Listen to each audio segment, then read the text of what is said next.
ఈరోజు వాగ్దానము పరిశుద్ధాత్మ వాగ్దానం. పరిశుద్ధ గ్రంథమైన బైబిల్లో నుంచి ఈ వాగ్దానాన్ని మనం చదువుకుందాం. యెషయా గ్రంథం 53వ అధ్యాయము 12వ వచనాన్ని మనం చదువుకుందాం.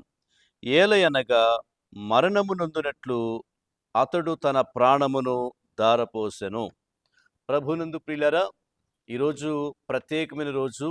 ఈరోజు గుడ్ ఫ్రైడే, శుభ శుక్రవారం. యేసయ్య శిలువ కార్యములో నుంచి దేవుడు మిమ్మల్ని ఆశీర్వదించును గాక. శిలువ కార్యములో నుంచి ఒక స్వస్థత మీకు కలుగును గాక. ఆ శిలువ కార్యములో నుంచి ఒక దీవెన మీకు కలుగును గాక. ఆ శిలువ కార్యం నుంచి గొప్ప రక్షణ మీకు కలుగును గాక. ఆ శిలువ కార్యం నుంచి నిత్య జీవాన్ని దేవుడు మీకు అనుగ్రహించును గాక. ప్రత్యేకంగా గుడ్ ఫ్రైడే మరొకసారి మీకు తెలియజేస్తున్నాం శుభాకాంక్షల్ని. అలాగనే దేవుడు ఈ శిలువ కార్యం నుంచి ఒక విజయం దేవుడు మీకు ఇచ్చును గాక. ప్రభునందు ప్రియులారా, యెషయా అనేటువంటి గ్రంథకర్త, ఆ యొక్క ప్రవక్త యేసుక్రీస్తు శిలువ మరణాన్ని ప్రవచిస్తున్నాడు. పరిశుద్ధాత్మ దేవుడు ఆయనలో నుంచి ఒక అద్భుతమైన ప్రవచనాన్ని తీసుకొస్తున్నాడు. నిజంగా మనం గమనించినట్లయితే శిలువ అంటేనే శ్రమ అండి. శిలువ ఎవరికి వేస్తారు? దేవదూషణ చేసిన వాళ్ళకి, శత్రువులకి, గమనించండి, విరోధులకి, ఇలాంటి వాళ్ళకి సిలువేస్తారు. వాస్తవంగా సిలువ వేయటం అంటే సామాన్యమైన విషయం కాదు. మీరు గమనించండి, ప్రపంచంలో ఉన్నటువంటి ఎన్నో రకాల యొక్క మరణాలు ఉన్నాయి, కానీ వాటిలో బహుభయంకరమైనటువంటి మరణం ఏంటంటే సిలువ మరణం. వాస్తవంగా ఒక వ్యక్తికి కరెంట్ షాక్ కొట్టిందనుకోండి, ఆ వ్యక్తి ఇంచుమించు 5 సెకండ్లో చనిపోతాడంట. కరెంట్ షాక్ తగిలిన వ్యక్తి 5 సెకండ్లో. ఎవరైనా ఒక వ్యక్తి ఉరి తీయబడ్డాడు అనుకోండి, మినిమం 4 నిమిషాలు పడుతుందంటండి. అదే ఒక వ్యక్తి సిలువ వేయబడితే ఆ వ్యక్తి ఇంచుమించు 6 రోజులు ఉంటాడండి. కానీ మన యేసు ప్రభువారు సిలువపై 6 గంటలే ఉన్నాడండి. నైట్ కాల సమయంలో 3 గంటలకు పట్టుకుంటే, అదే యేసుక్రీస్తు ప్రభువారిని 6ంటికే తీర్పు వస్తే 9ంటికి సిలువేశారు. 9 గంటల నుంచి 3 గంటల వరకు మన ప్రభువారు ఆకాశానికి భూమికి మధ్యన వేలాడారండి. నా ప్రియ దేవుని బిడ్డలారా, ఆ సిలువ మరణం అనేది చాలా ఘోరాతి ఘోరమైందండి. ఎందుకు ఆ సిలువ మరణం అంటే, ఆయన ఎందుకు తన ప్రాణాన్ని ధారపోశాడు, తన ప్రాణాన్ని ఇచ్చాడు.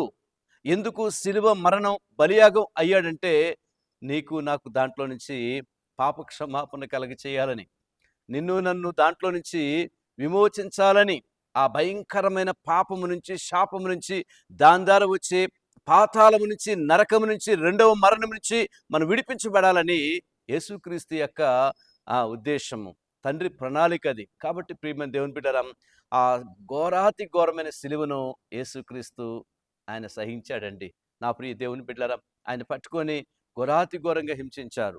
అంతటి శ్రమ, బాధ ఈ ప్రపంచంలో ఎవరు పడుండ్రని చరిత్రకారులు చెప్తా ఉన్నారు. కాబట్టి ప్రియమైన దేవుని బిడ్డలారా, ఆయన సొగసు స్వరూపము లేకుండా ఈపి నాగుట సాలువలె దునబడి, ఆయన ముండ్ల కిరీటం పెట్టబడి, ఆయన భయంకరంగా కొరడాలతో కొట్టబడి, అలాగనే వస్త్రహీనుడిగా ఉండి ఆ సిలువలో వేలాడుతూ ఎంత భయంకరమైన కఠోరమైనటువంటి ఆ శ్రమను అనుభవించాడు. ఇదంతా నీ కొరకే. కొంతమంది అంటారు, ఎందుకు ఈ జీవితం అని అనుకుంటున్నారు. కొంతమంది చనిపోదాం అనుకుంటున్నారు. కొంతమంది బలహీనతలో, అనారోగ్యతలో ఉన్నారు. కొంతమంది పాప శాపములో, ఆ శాపము రోగాలుగా, ఆ శాపము భయంకరమైన నష్టాలుగా, సమస్యలుగా తీసుకొస్తా ఉంది.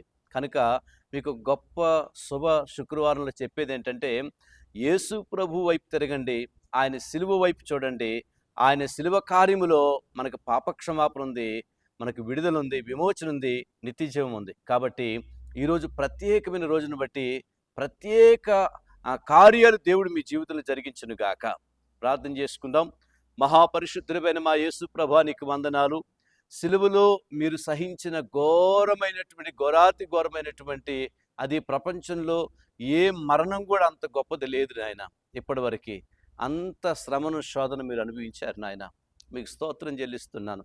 అందులో నా కొరకు, అందులో నాయన నీ యొక్క భక్తుల కొరకు ఈరోజు ఎంతమంది ఈ వాగ్దానాన్ని చూస్తున్నారో, ఎంతమంది క్లెయిమ్ చేసుకుంటున్నారో, అవునయ్యా, సిలువలో నుంచి ఈరోజు అనేక మందికి విడుదల, విమోచన, బంధకాలు, కట్లు, సాతాను బంధకాల నుంచి, నాయన చీకటి బంధకాల నుంచి, మరణ బంధకాల నుంచి విమోచించి ఆ జీవానికి వారసులుగా చేయండి అయ్యా.